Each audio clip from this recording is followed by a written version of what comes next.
I've always had an accountant from day one I started working in the UK. I just love trying to save pennies and then you lose pounds. My training is different to your training. The actual headache they saved me. You're a lawyer, you can't really say I'm just going to remove my mole because I know what to do. What are the commonest mistakes you've seen business owners, doctors make? You are thinking, well, I could just instruct my ChatGPT AI lawyer to draft the agreement for me. Yeah. What are the pitfalls or dangers with that? I can foresee things a lot sooner than you can in property for 35, 40 years. This has been amazing. I'm like, how? Why would you do that? That's the most expensive £800. I really want to know that this lawyer is representing my interest. Legal problems are expensive. I've known from my experience that anything that takes you anywhere near the courthouse, you want to stay as far away. Do you sometimes wonder if you're knowingly breaking the law or setting yourself up for future legal trouble? In our latest podcast episode, we had legal expert, a lawyer for over 20 years, Maureen Ogbu, who had been a barrister and now is a solicitor that helps property investors, including doctors, healthcare professionals, to avoid legal troubles and make sure they are compliant with the law. We also delved into the impact of the new Labour government policy, how it could affect property investors, and we delve into things like HMO, buy to let, and all that stuff to ensure that when you invest as a doctor, healthcare professional, or even any business owner, you can know the pitfalls and the dangers to look out for. Stay tuned and we'll share all that in details.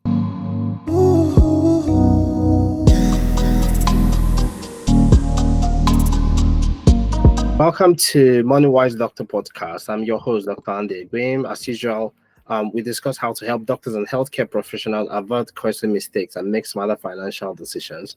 Today, I've got a really fantastic resource in person of a highly accomplished barrister, former barrister. She's trained fully as a barrister, now works as a solicitor, helping doctors and healthcare professionals, business owners avoid costly legal issues and make sure that they are compliant, especially when it comes to investing in property. So drum roll, let's make welcome Maureen Ogbu. You're welcome, Maureen. Oh, thank you so much for having me, Dr. Andy. Lovely. Yeah, I'm sure that I've missed quite a bit because I've looked at your profile and we've had a bit of back and forth. You've sent me some details and you're very highly accomplished. You've trained both as a barrister in your former career, and now you're a solicitor as well. Yes. It's quite a lot of training. Can you tell me a bit more, apart from being a barrister and solicitor, how would you usually introduce yourself? Okay, so I tend to be very simple about it. I just say I'm a former practicing barrister and now practicing solicitor, or I would say I'm a former prosecutor and now I'm defending business owners as well as property investors. So yeah, I just think it's very simple, to be honest. That's a good way to look at it. Like previously you're a prosecutor, which is very high demand, high stress job, and now you're sort of like trying to help property owners and doctors and business owners in general avoid legal problems. Legal problems are expensive. I've known from my experience that anything that takes you anywhere near the courthouse, you want to stay as far away. So we're very interested to hear your experience and also sort of get a lot of insight from your wealth of experience. You kindly sent me some case studies you've had. They're very fascinating. A lot of people who've actually sort of come to the edge of having issues with the law and how you've helped them. And these are like normal everyday people, doctors, business owners who didn't think they were doing anything that could cost them, and then suddenly they are faced with those issues. But we're going to get into all that. Don't worry, Maureen is going to break those things down for us. But I also see, I looked at your profile online. You are sort of the principal at Win Anderson Solicitors. Yes. So is that what you do mainly? Is that like yes. Do you still have to go to court or? Yes, yes, I do. So it's a boutique practice in London, but we cover all of the UK apart from Ireland and Scotland. So England and Wales mainly is where we focus our practice. It's a small practice, very niche. Yeah. So we don't do every area. We focus on really helping investors as well as business, small, medium-sized business owners. I like niche. Basically, MONEYWISE doctor is as niche as it gets. It's personal finance then for doctors. But niche also gives you the opportunity to really go in depth and become very good in that area, so that Absolutely. when your clients or your audience, whoever comes to you, they know exactly that you're not just any random. You're very good at what you do. Yes. Right. Okay. Now we're going to delve right into it, but I want to get a bit of a background. What gave you the motivation? Why have you gone to school, became a barrister, which is already an accomplishment and is a my brother is a solicitor, and I know sort of like going through law school and all that stuff. Yeah. It's also a lot of stress. Yes. After being a barrister, and you've gotten quite high in your experience as a barrister, you decided to change to a solicitor. Let's start from the barrister bit. Why did you decide to be a barrister? Okay, so my first degree actually was biomedical science. Really? And I come from a Nigerian family.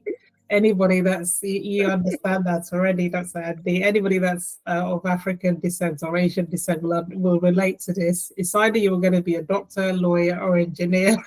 Or failure. Yes. So you didn't really have a choice, to be honest.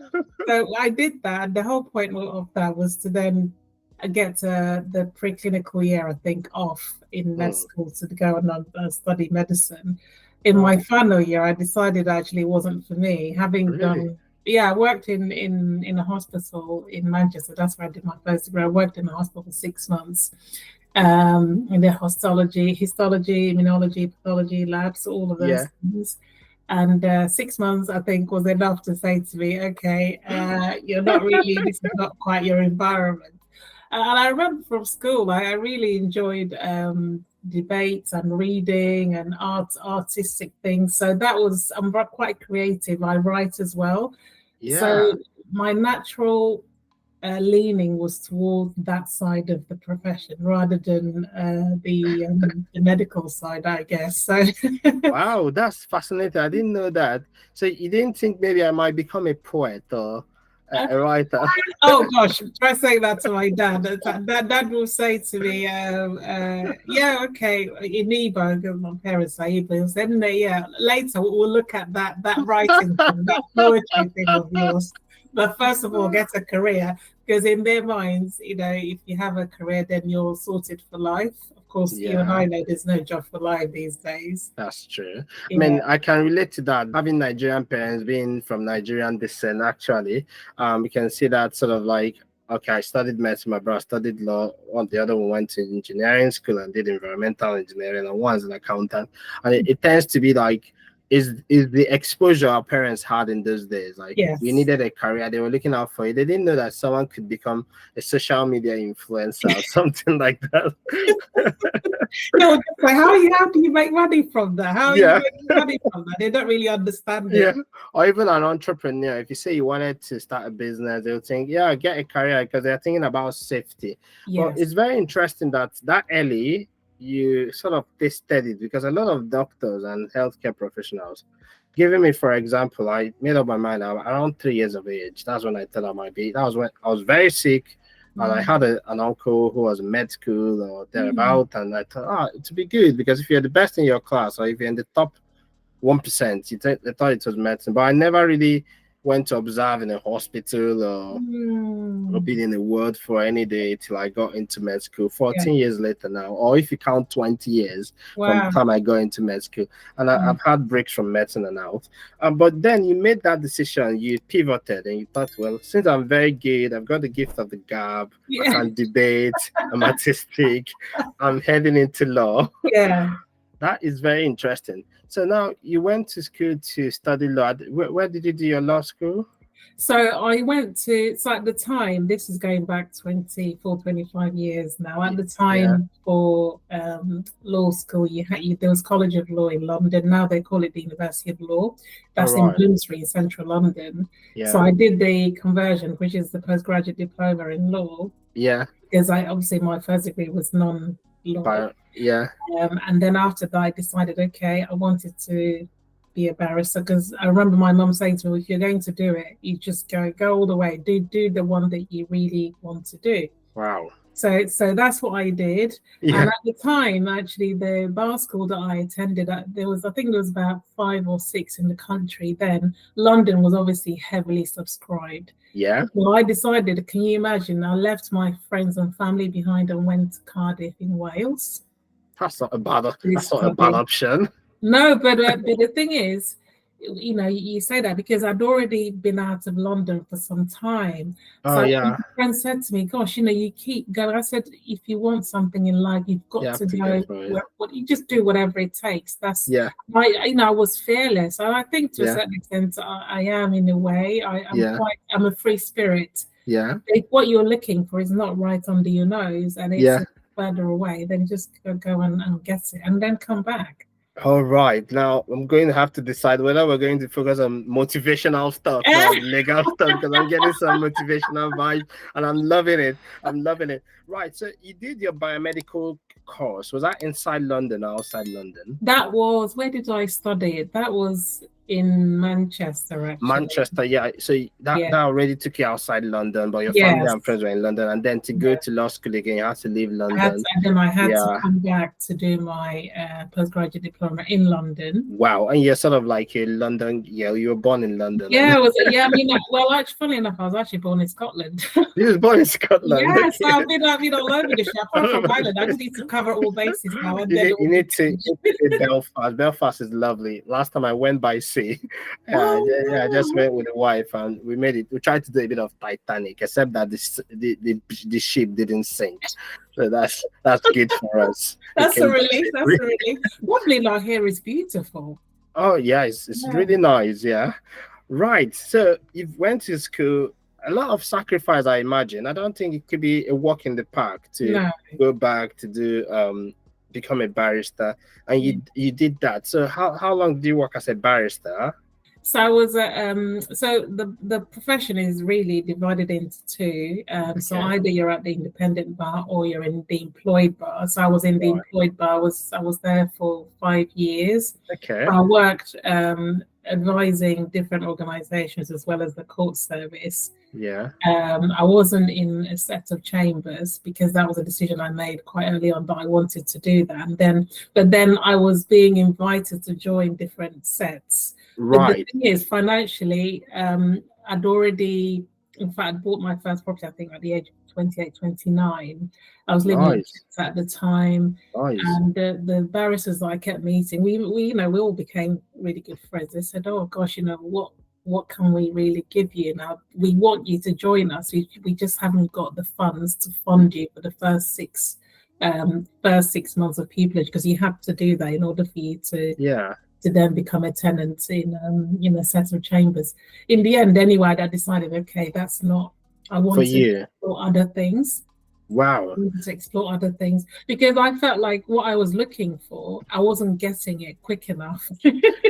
I'm already seeing a pattern here. I see that you're not afraid to change paths, because obviously you started out in biomedicals and then you wanted to be a doctor, then you switched to a barrister, and then it didn't seem to be going. So it takes a bit of courage to be able to make that, because people sort of like fall for this sunk cost fallacy. They think, well, I've already invested 10 years of my life in this part. I might as well just be in misery for the next 40 years. I mean, everybody's miserable. My neighbor is miserable. Why not I just be miserable? Yes. And that's part of being an adult, isn't it? Yes, life is too short, Andy. And if the pandemic hasn't taught us anything, it certainly taught us the how short life is. That because I lost people very dear to me, my mother included. During the pandemic, and nothing to do with COVID, actually. It was to cancer. And of course, you're a doctor, there's the incidence of cancer is just on the increase, as well as mental health. So I think it's important really for people to kind of, just think about what you're doing. And if you're unhappy, happiness and love are the 2 most important thing in life. Everything else kind of follows, really. So because I found that to me, I reached the peak of what I wanted to achieve. I was working in the court service and there was no room. The ceiling has been reached. unless I knock off the JP to take his position and learn what I wanted to learn, if that makes sense. So I just said to myself, okay, I had to go back again and sit some more exams, the QLTT. Wow. So it's now called the QLTS. It was called the Qualified Lawyers Transfer Tests in those days. And that's the same exams that a lawyer that qualified in Nigeria or any other country in the world, if they're coming to practice here. Is it similar to the PLABS? Yeah. I think I had some friends doing that exam. It takes forever, doesn't it? Like a few years. Luckily, if you're a home student, like I was, and of course I've been a barrister before, all I needed to study was just I think 2 or 3, so professional conduct and ethics and solicitor's accounts. If you're a foreign qualified lawyer, then of course you've got more papers to sit, basically. Wow. This is really interesting. It's a fascinating discussion. I mean, if you're in the audience and you're following this journey with me, obviously Maureen is an expert in helping doctors, businesses, healthcare professionals in general avoid costly legal mistakes in terms of helping to make sure that you are compliant, because there are a lot of things that I had someone recently who was renting out their property. They didn't have the right document. They didn't know. They just sort of got it till they had an unfortunate disaster. There was a fire. Then there was a fire. They were fortunate anyway to have very understanding tenants. Nobody was harmed, but then they found out that they were just sort of exposed. They had insurance, but they didn't have the right legal framework. And if they were sued at that point, they could be wiped out. And this person being a doctor was also, they're playing with their license and all that. So we're going to get into all that. I know you're sort of brimming with it because you've sent me some case studies and I read them and I was really fascinated. But where I want to start now is basically, I know you've switched from being a barrister and you become a solicitor. Yes. In your experience so far as a solicitor, which you've done for how long have you been working in sort of like Queen Anderson and as a solicitor? I've been a solicitor now for I've been a lawyer really in total nearly 24 years. So this is 24 years of experience, because to me, I'm seeing a lawyer, barrister, solicitor, you all sort of like studied the law, you're dealing with the law. So 24 years, that's it's a very decent experience. And so what are the commonest mistakes you've seen business owners, doctors make, especially when it comes to what you now specialize in with property? What are the top mistakes? Where would you start? Okay, so the top ones tend to be, so first of all, there's no contract. There's no proper contract in place. So tenancy agreement is the correct one. It's not in place. There's no property license. So for instance, HMO, if it's an HMO property, particularly, because we know obviously it's a lot more lucrative than the standard buy-to-let. Yeah. But equally, it's a lot more regulated than the regulations. And then in areas where there's so that's the second one. The third one is in areas where you may need planning. Oh, I'm just going to jump in. Sorry to interrupt. Remember, we're not lawyers here, so we might ask you some questions that sound a bit silly. That's because we don't understand it. Yeah, so, no question is silly. So number one is contract, not having the right contract in place, because it's not enough to write contract, but you've got to have the right contract in place. You can't just use an AI to write. I mean, if you use an AI, you still don't know what you don't know. Yes. So that's number one, not having the right contract. Yes. What does that really mean? Like not having the right contract? Does it mean that the lawyer didn't do it properly, or the person did it, or they didn't just have a contract? They just shook hands. Yeah. So there are so many reasons, Andy. One could be not having a contract, just having an understanding. I've seen that where, unfortunately, when things go wrong, then the other is downloading things from the internet that are really out of date. Oh, right. And they're not actually fit for purpose for a particular need, because different properties, different requirements. Yeah. And then the other is just drafting something themselves. So maybe on one page or an A4 page, but it doesn't really have all the elements that you need to make sure that the landlord is protected, the tenant is protected, all the requirements, so that should anything happen, there's a working document to go back to. Wow. So that's the one, and I see that quite frequently actually. And this is really for very busy professionals that they just think, well, you know, of course I'm articulate, I'm educated, I can just cobble something up. I don't need to pay somebody to do that, and it's not a huge amount of money either. Yeah. I mean, I'm not saying you can't do these things yourself. You can, but you need to know where you're looking to get the correct document to make sure it's actually fit for purpose. Yeah, because basically you don't know what you don't know, isn't it? Yeah. It comes down to trying to save pennies and then you lose pounds. You're trying to save a few. I just laugh. Sometimes people say, I don't need I've always had an accountant. From day one I started working in the UK, I had an accountant. And someone said, how are you paying several hundreds, now thousands, because of my business and all that, to an accountant? I'll say the actual headache they save me it runs in tens of thousands in terms of both compliance and also sort of actual savings. So it comes down to a professional. You're a lawyer, you've done that for 24 years, or someone is a doctor, is a consultant. You can't really say, I'm just going to remove my mole because I know what to do. It might not be a simple mole, it might be a cancer. Very true. I think that my audience can understand that. So still on that number one, nowadays people are thinking, well, I could just, if I'm good in prompt engineering, I can instruct my ChatGPT AI lawyer to draft the agreement for me. What have you got to say? What are the pitfalls or dangers with that? Yeah, the pitfalls that we still have to tell ChatGPT to put in. You still have to know what it is that you're telling ChatGPT to put in, isn't it? You have to know why you're using certain clauses and, you know, the things to cover. So it's helpful to use it. I'm not against AI at all, because it does make things a lot easier for a lot of people. It's still don't heavily rely on it. It's good to, even if it's worth maybe just getting a professional to cast their eyes over something, review it for you for obviously a bit less. If they need amending, just pay to get it amended, and then you have something that it's a working document. And not just a tenancy agreement. Actually, I wanted to touch on the JV contracts, because I know a lot of JV. For those who don't know, that's joint venture. Sorry, I have to remember. Talk very kind of basic. Don't worry. If it sounds like what people might not know, but I suspect a lot of people also following. Yes. Our last appointment now was someone actually getting to mortgage, buy to let, and looking for mortgage advisor. So I'm sure there are lots of people going in that direction. But if there's something we don't, it sounds a bit like, call you and ask you.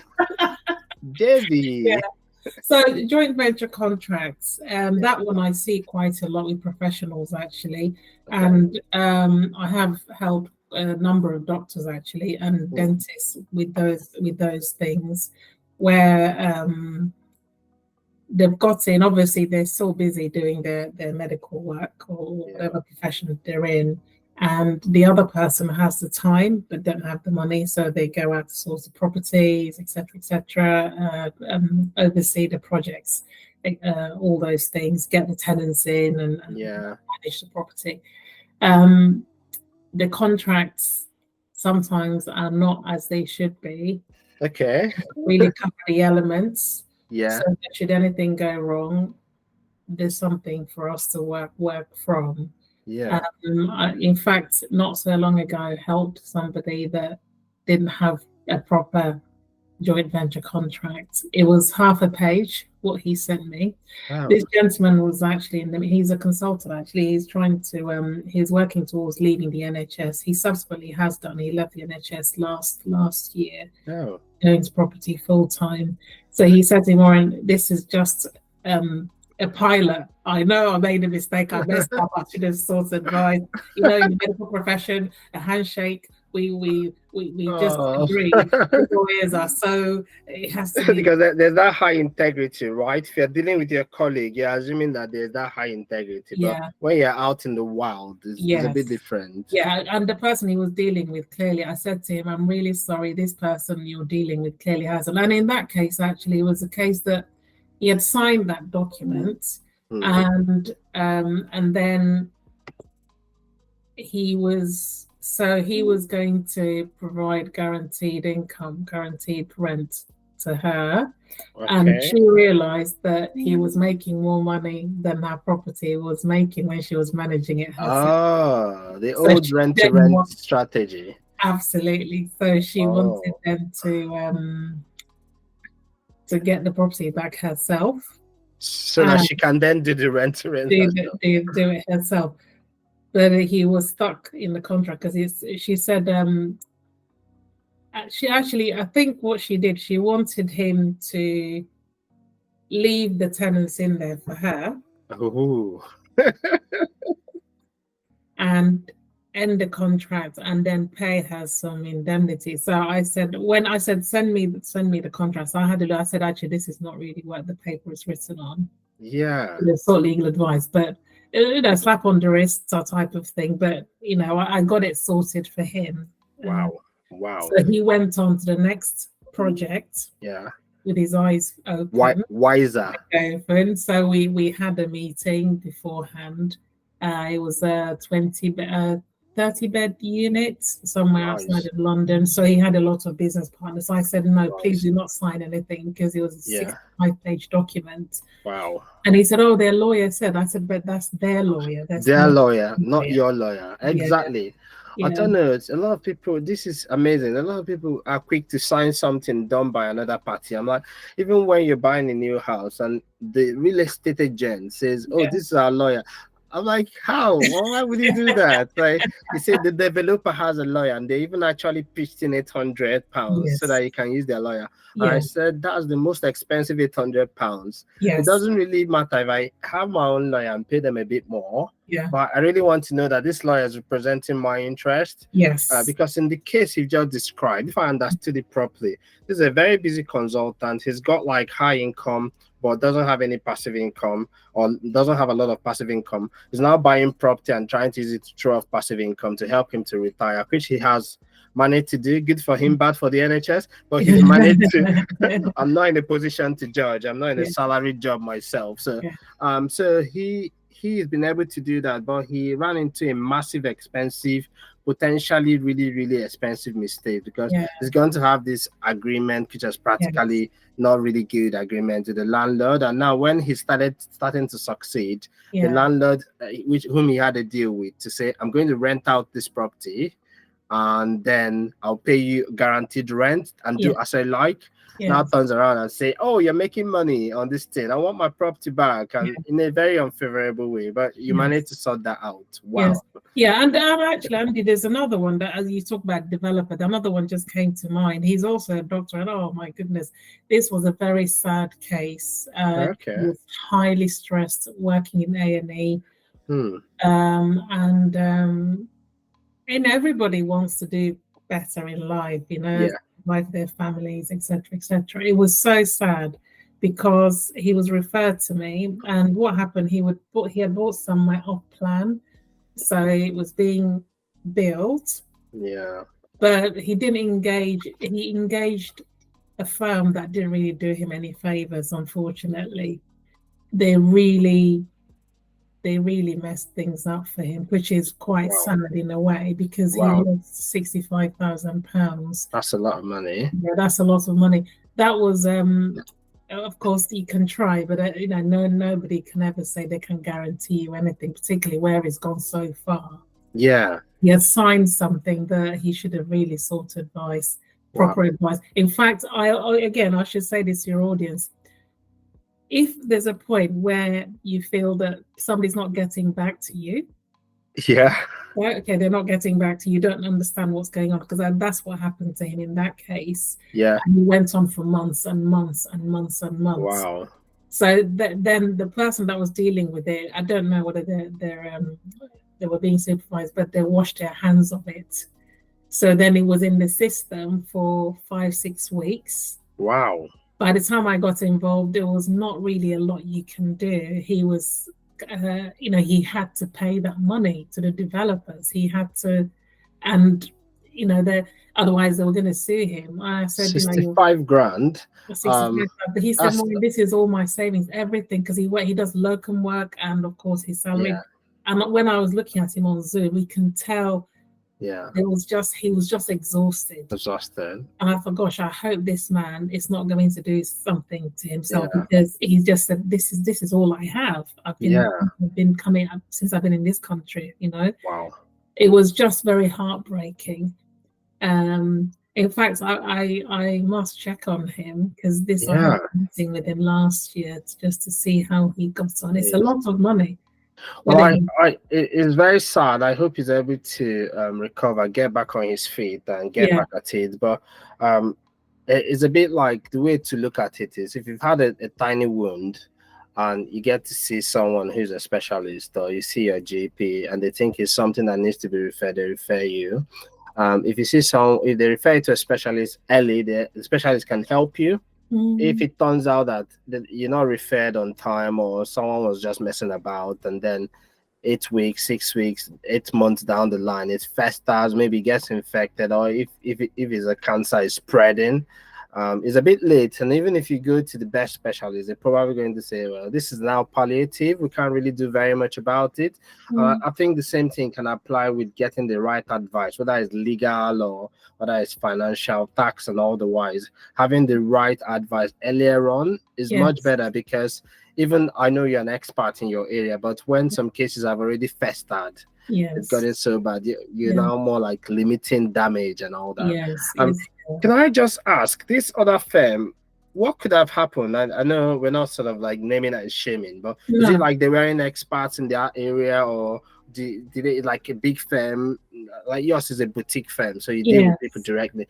But I noticed from my experience, some of the big firms, they have a good reputation, but then you go to deal with them and they find some really, really incompetent person who doesn't really care, who doesn't get back to you, and you're suddenly turned from an investor to someone who shouts on the phone every day, asking what could have happened. Do you know? I think it must have been because they've got a high turnover, and whether that person was not being supervised by somebody more senior, because sometimes large organizations, of course, they're large for a reason. So it depends on the type of client you are, investor you are. If you want to deal with the more personalized approach, which is what we take. So you're getting me or another senior lawyer. We're all kind of, everybody's a specialist in their field. Obviously, I'm sort of, it's my name at the door, so to speak. So if somebody says they want to specifically speak to me and it's something I can help them with, then I will help them. If it's something I can't help them with, I generally signpost them to other colleagues, maybe in a different firm, if I know them. If I don't know them, then I'll just say, please do make your own inquiries and get somebody to help you. It's not my specialist area. I keep harping on the specialism. Because, going to a generalist is not, depending on what it is that you're looking to resolve. Certain issues, you really need a specialist. Right. I mean, that's all fascinating. I mean, the first thing now, which we were unpacking, is having the right contract in place. That is really important.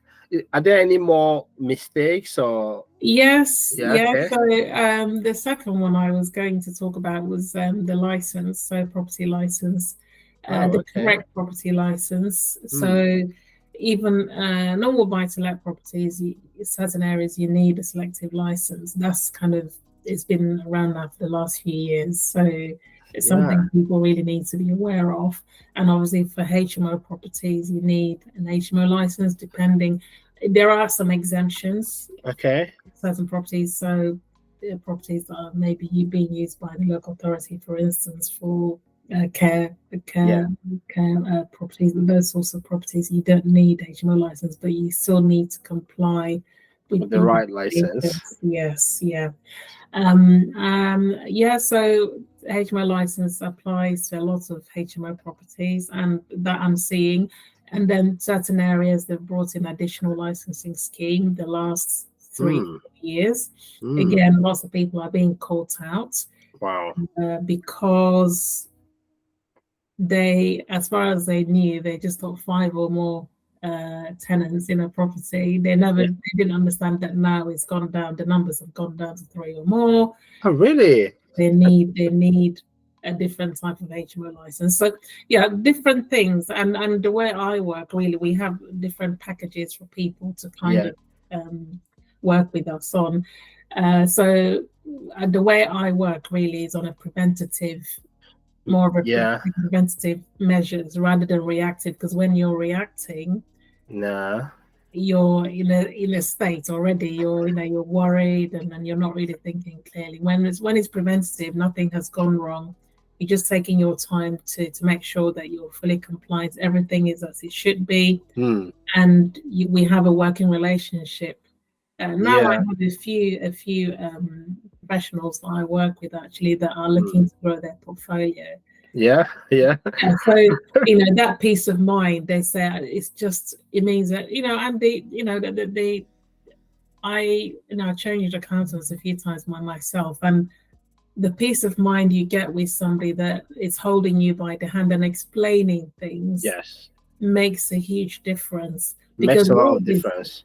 It makes a massive amount of difference because the way I look at it, and again, you're speaking to medics, is like a pound of prevention, or rather a drop of prevention, is worth more than a bucket full of cure. I can't remember quite what the English expression is, but I know that prevention is better than cure. An apple a day and all that. But most times you eat that apple, you're not thinking, is this really keeping the doctor away?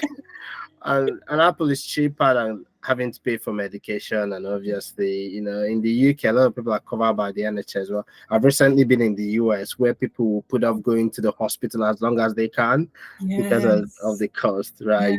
The cost, So number one, have the right contract. Number two, have the right license. So it's not good enough to just rock up, see a property, say, I'm just going to buy it and rent it out by the room because it's just 3 or 4 people. So these rules are always changing. And that's why it's really important to work with somebody who has got their finger on the pulse. Example is when it comes to taxes, tax returns, self-assessment and all that, I write the guides for doctors and I talk a lot about it, but I still have an account. I don't do it by myself. Just because the rules might have changed overnight. And even though I do keep an eye on it, you want to deal with a professional who knows what they're doing, knows where the nuances are, but also that key issue of I'll say indemnity or risk. Because as a medical professional, if I sign off something, I'm saying, yes, I'm putting my 6 years in med school plus 14 years as a doctor and a GMC license, I'm putting that on the line and I'm saying yes. So that means I probably pay more attention to it than some random AI tool or application. Absolutely. We get that in the profession where there's loads of companies out there now that pop up left, right and center with whether it's people that use AI for things, but which is fine. I'm not knocking any of that. But even with evictions, some people want to do it as low as they possibly can. Again, horses for causes. I'm not stacking them up and selling them for cheap. That kind of thing doesn't work in that way. I work with specific people. In fact, I turn some people away. It's not the right fit. Where all they're seeing is just the fee. They're not really focusing on what you're saying to them. The value. So they wouldn't be the right people for us. We do turn people away now and again. It's going to be sometimes some income or the money you make is not what the stress. If it's not the right fit or if it's not the avatar person you're dealing with, it doesn't work out well down the line. Right. So we've dealt with 2. Are there any more mistakes? So planning is another one.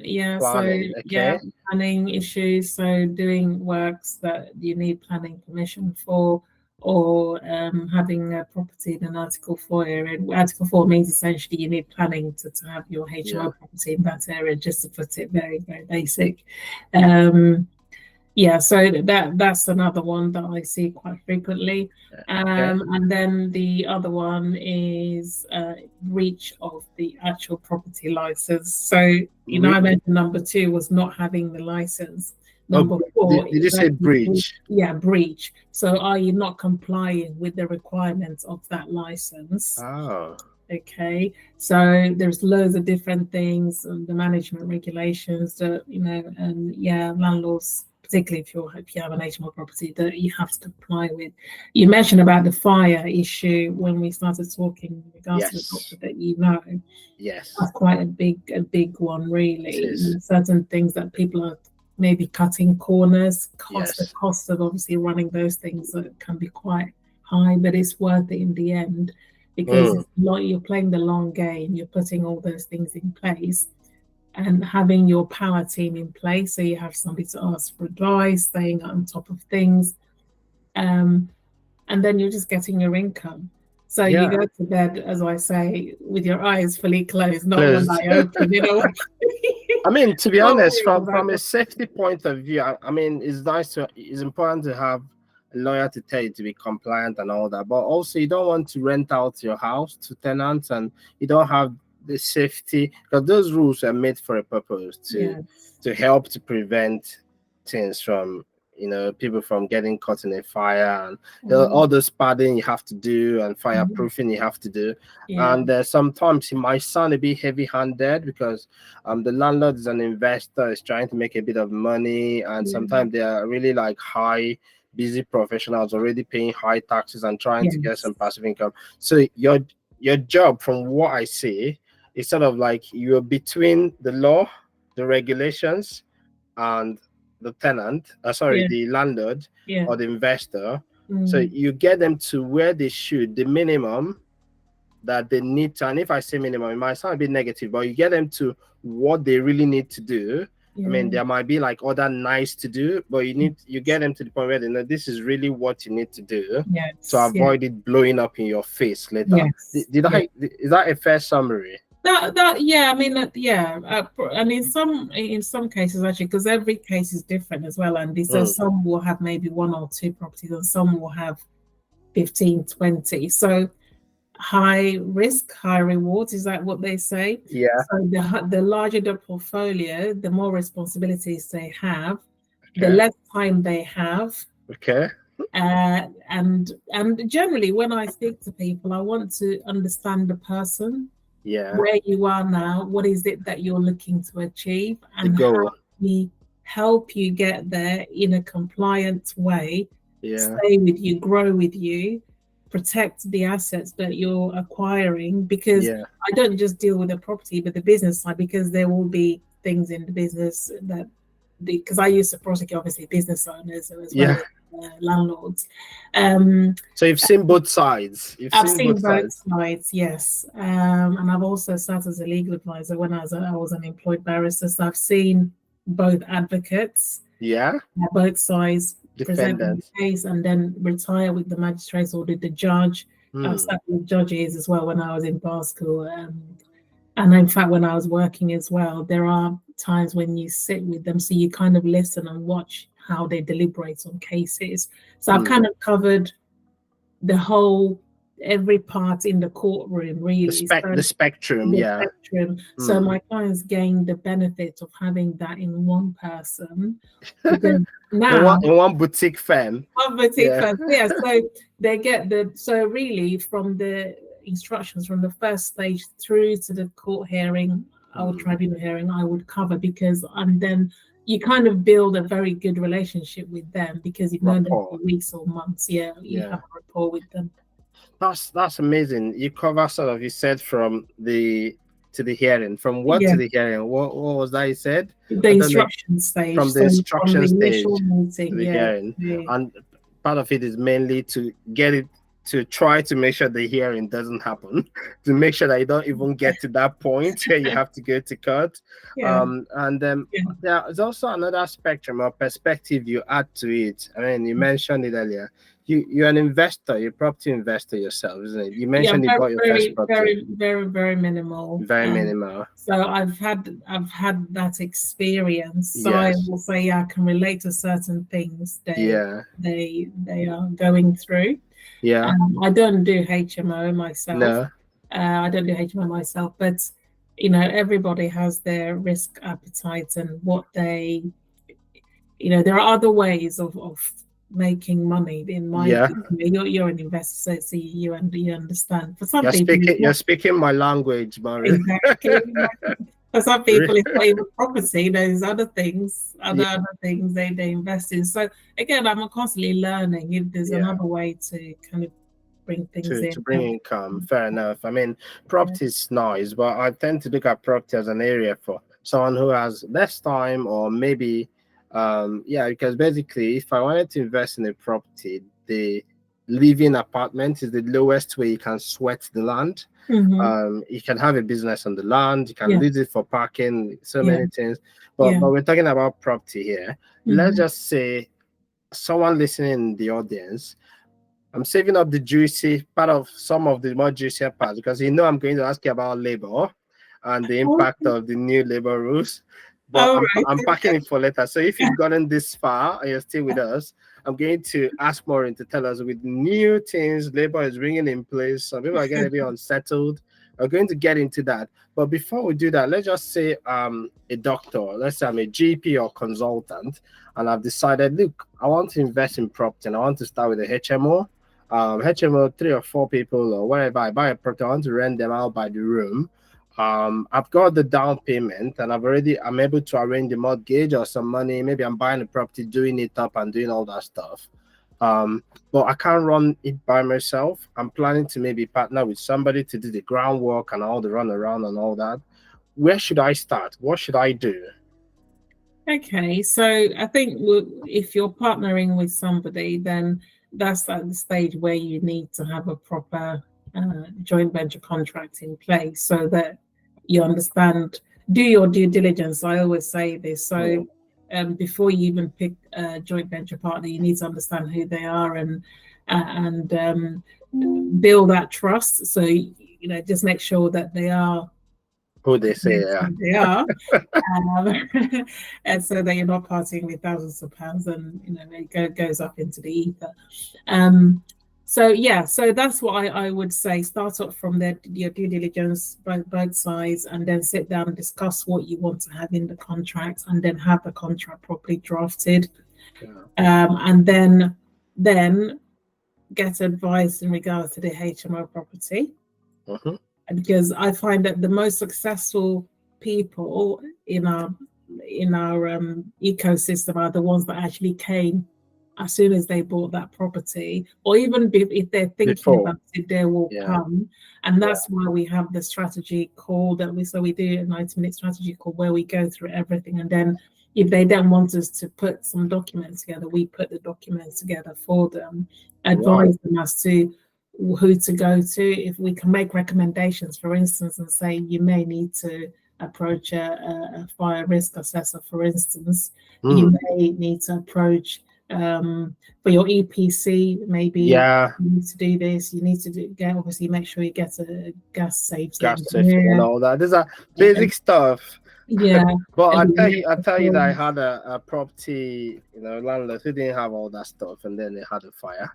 So I'd imagine that if they had talked to you, maybe or someone like you earlier on, that would never ever have happened. No, there's a conversation like how we're having now. So you just, as you're talking, you trigger somebody's thought process. So then they go off and do. I mean, I was talking to a client yesterday. I think she's actually an accountant. Her family home is outside of London, but they have a property in London. She's saving up for her kid when the kid goes to university to have something. But there was some issues within there. The tenants there's another thing I was going to say, actually. The tenants are suing lots of landlords nowadays. Her tenants were threatening to sue her because she didn't have the correct property license to recover all their rents back. So I'm seeing quite a lot, and I'm settling quite a lot of those at the moment. Wow, that's crazy. Yeah, so in that instance, she was asking me if, how can she, okay, you've got some questions. I can see your the wheels. Like, I think I saw something like that in one of your case studies. So a tenant is suing her landlord yes, to recover all the rent they've paid. yeah. So let's just 12 months. It won't be more than that. more than 12 months. Let's say houses in London obviously very expensive. And I mean my tenants in Cornwall already pay over 1,000. And let's say someone is paying about 1,500 in London for 12 months. We're talking about, not to do some public math here, but 12 months is probably, we're looking at 18,000 roughly, or let's call it 20K to make the public math easy. Yeah. And the tenant is asking, I want my 20,000 back. It doesn't matter if the landlord has paid for mortgage and repairs and whatever. So tenants these days, and obviously, are now checking if the landlord has all those documents in place, so they can just see you and you have to pay if you lose the case. If you don't have all the things that you need. The other one is also disrepair. So there's an increase in disrepair claims as well.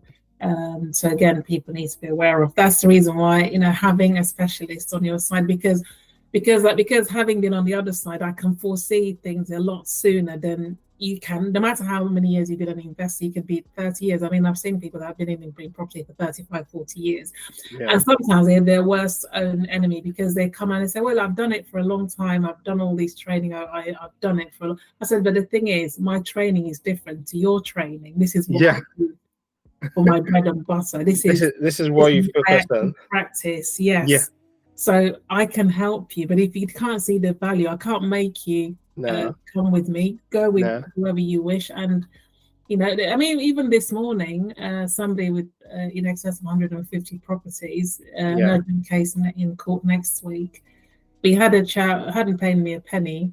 We had a chat yesterday, and I said, send me the documents. Of course, I quickly just assessed and said, it's going to take this long and this is how much it's going to be. I'm very transparent. Yeah. No kind of sugarcoating. I'm saying free half an hour. No, there's no. I'm going to tell you how much it's going to cost you. This is what it is. So he comes back and says, oh, he's found somebody cheaper. My secretary said, oh, shall we? I said, no, we're not going to negotiate it, because I know the amount of work. He got here where he is because he's been trying to cut corners. Yeah. Because there are lots of things that should have been done before the actual hearing. That wasn't done. Been done. He hadn't engaged anybody. So to expect somebody like myself to come to it last minute, because I do 48-hour turnarounds, by the way, but then it does. That sounds stressful. Yeah, it's stressful.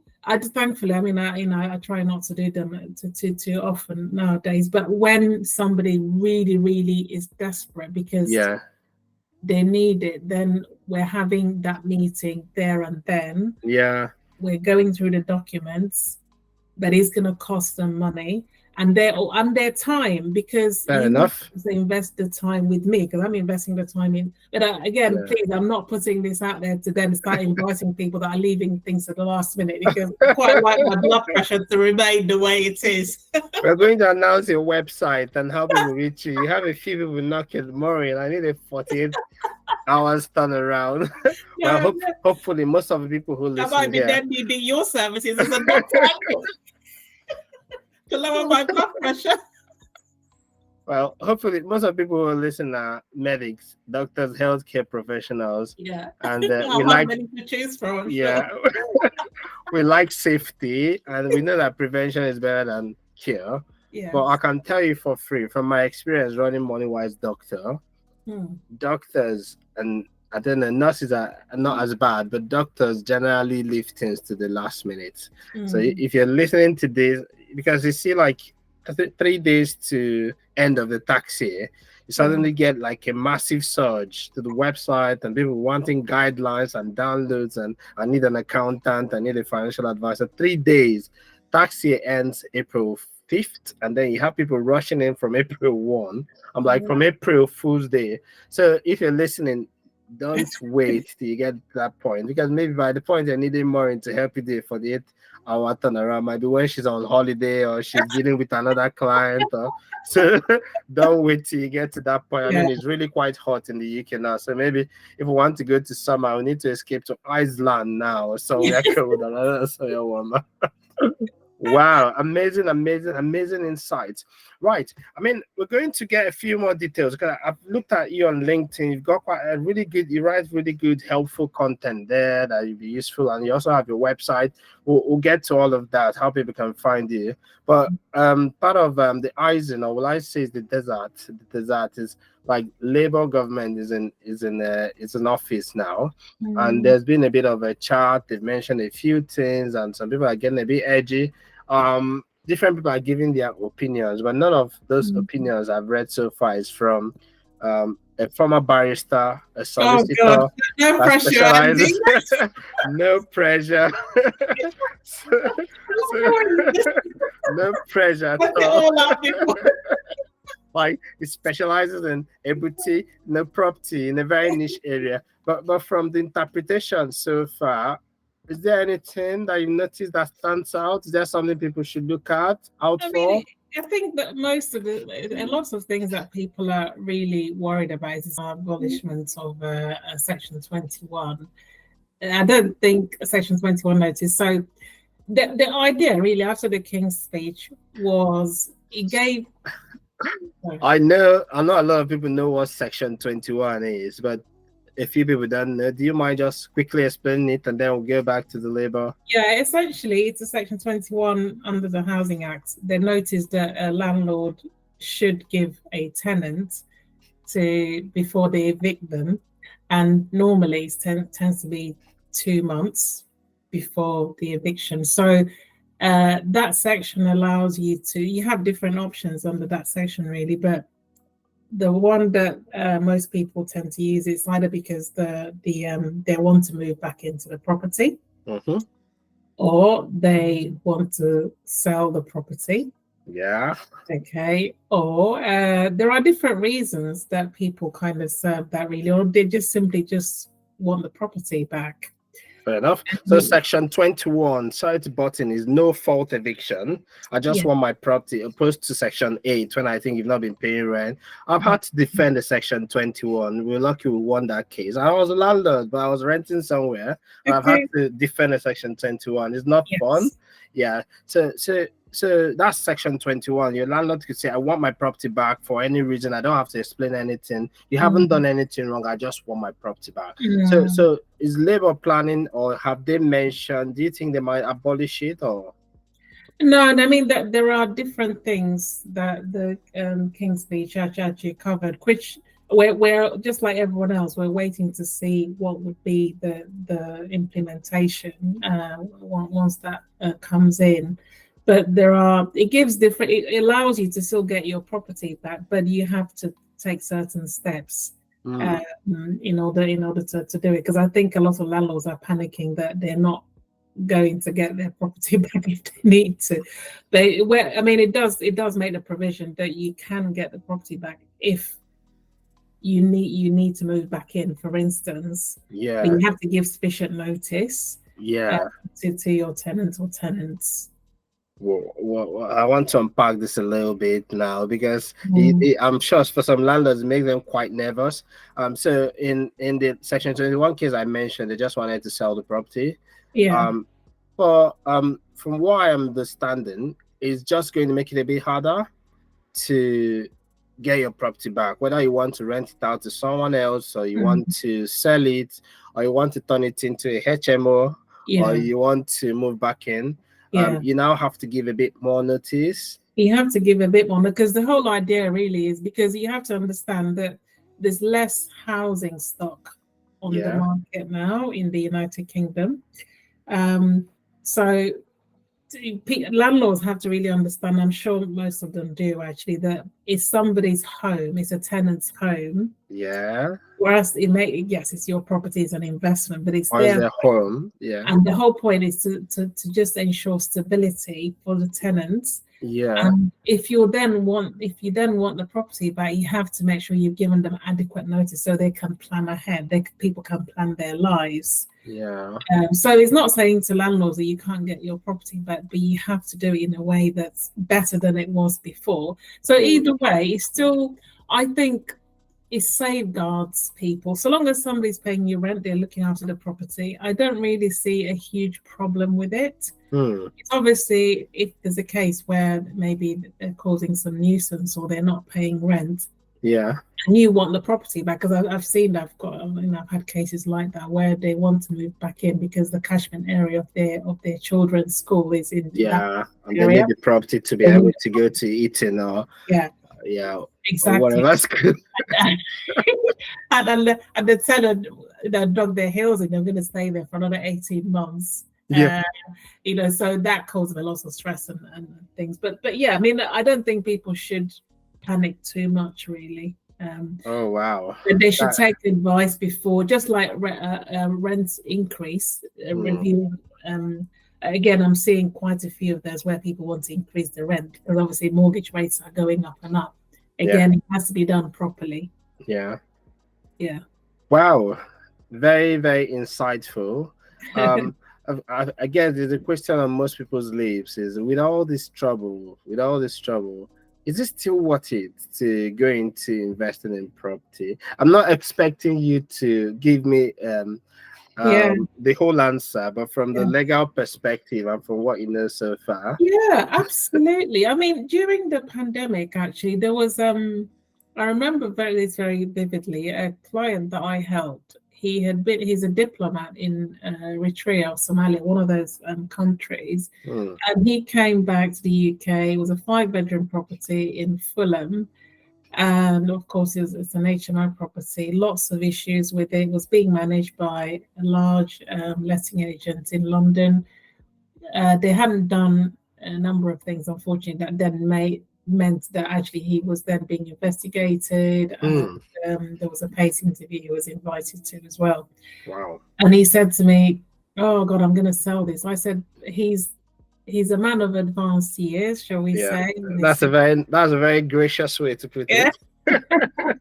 And he said, "Oh, this is actually my pension. This is my pension." I said, "Well, don't sell it. Just, I'll help you through it."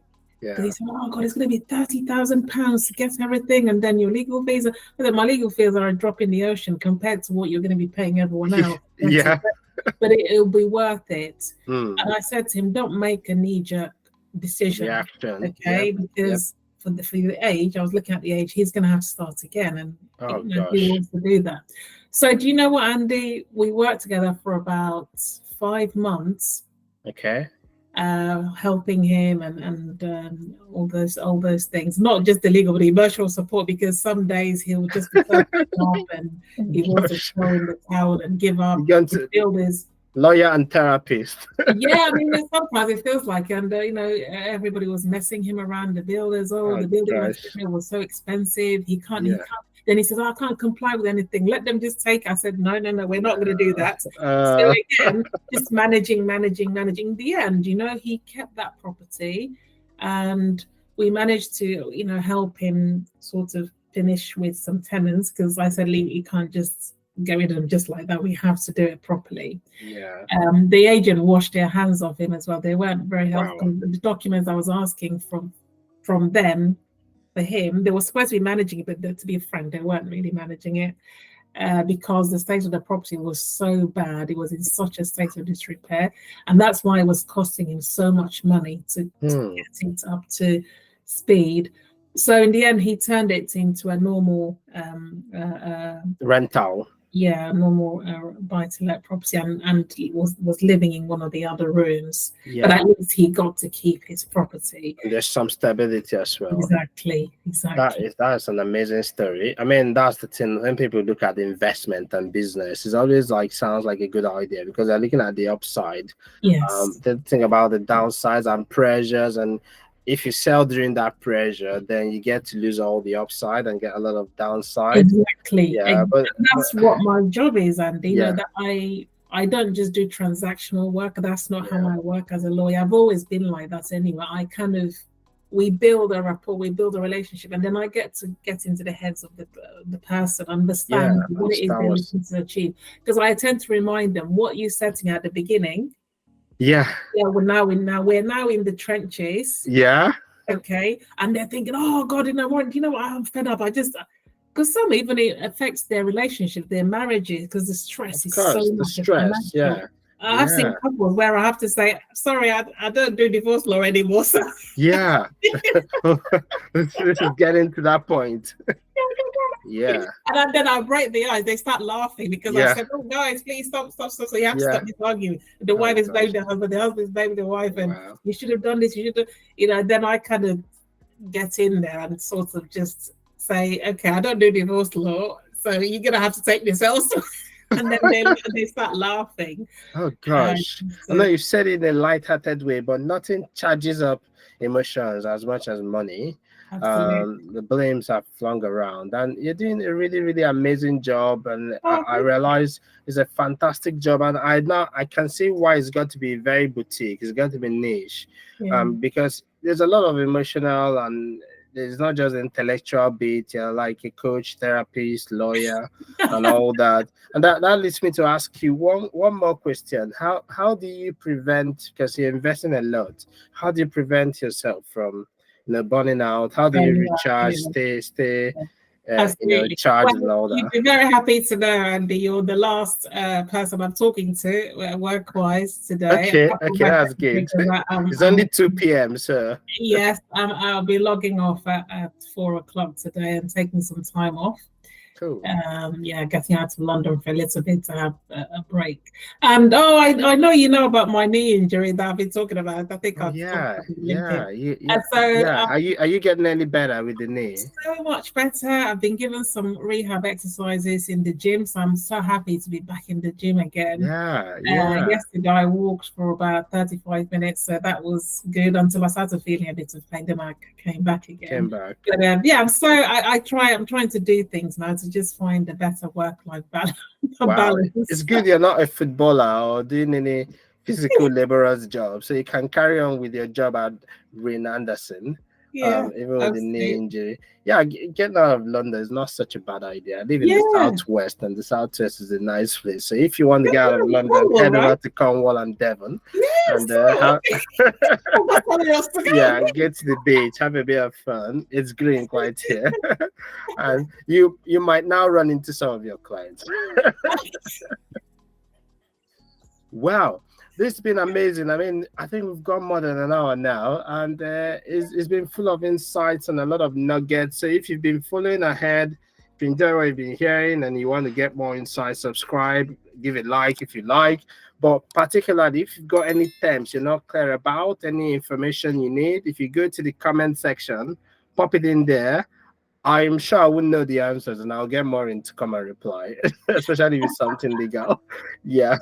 Right. So, Maureen, how do we find you? Let's say someone wants to get a bit more information, they want to work with you, or they just want to understand more of what we do. How do you go about to finding you? So they can go on our website, www.rainanderson.com, or they can connect with me on LinkedIn, DM me and say they saw me on the MONEYWISE Doctor podcast. And if they mention your good name, I'm sure that they'll be treated very well.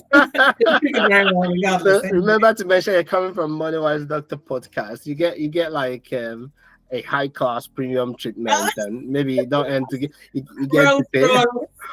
Rolls Royce treatment. And Andy, I do offer, initial free 15 minutes conversation with people. Nice. So that's free. Then after that, obviously, we book a paid consultation to discuss any particular issue. That's brilliant. So if you look on the screen, we're going to pop the website as well, and Maureen's LinkedIn handle. Also check the description. Maureen, thank you so much for joining us, and thank you. I wish you the best in your journey and your career. You're making a lot of difference and sorting out a lot of issues for people, and I suspect we might have you back. Thank you very much, Andy. Have a fantastic day. All right then, enjoy your time out of London. Bye bye. Bye bye. Thank you for joining me on the MONEYWISE Doctor podcast. That has been very insightful. Of course, if you want to receive our weekly newsletter that we send every week, full of insights around investing or finances for doctors, including property, stock market, and of course, taxes, head over to moneywisedoctor.com/subscribe and subscribe so that you can get the weekly newsletters. Thank you. Bye-bye.